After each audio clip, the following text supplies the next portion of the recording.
सती में और पार्वती में एक अंतर भारी है।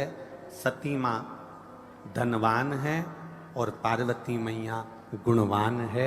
इसलिए पूरी दुनिया में जितने भी व्रत हैं, पूरी भारत की भूमि पर जितने व्रत होते हैं, कोई व्रत लक्ष्मी जी का नहीं है।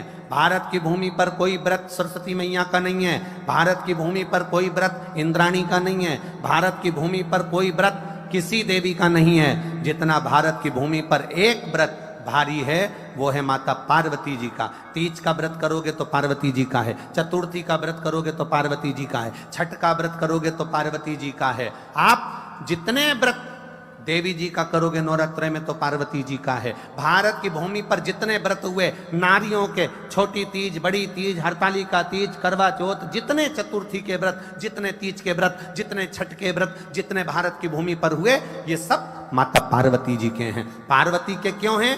क्योंकि धनवान और गुणवान में अंतर है। माँ पार्वती गुणवान है, इसलिए माताएं उनके व्रत कर कर अपने अंदर भी वो गुण उत्पन्न करना चाहती हैं कि हम भी ऐसा तप करें, हम भी ऐसी साधना करें। हे माता पार्वती, जैसे आपका अखंड सौभाग्य है, हे माँ जगत जननी, हमारा भी मांग में अखंड सौभाग्य रहे। जैसे आपके चूड़े अमर हैं, हे माँ हमारे हाथ में भी चूड़े अमर हो। हे माँ जैसे आपके भाल की बिंदी अमर है, माँ मेरे भाल की बिंदी भी अमर हो। हे माँ जैसे आपके नैनों का सुरमा, बालों का गजरा अमर है, हे माता पार्वती हमारे भी नैनों का सुरमा और बालों का गजरा अमर कर देना। बस इतनी सी कृपा नारी माता पार्वती से मांगा करती है, माँ पार्वती से चाहती है।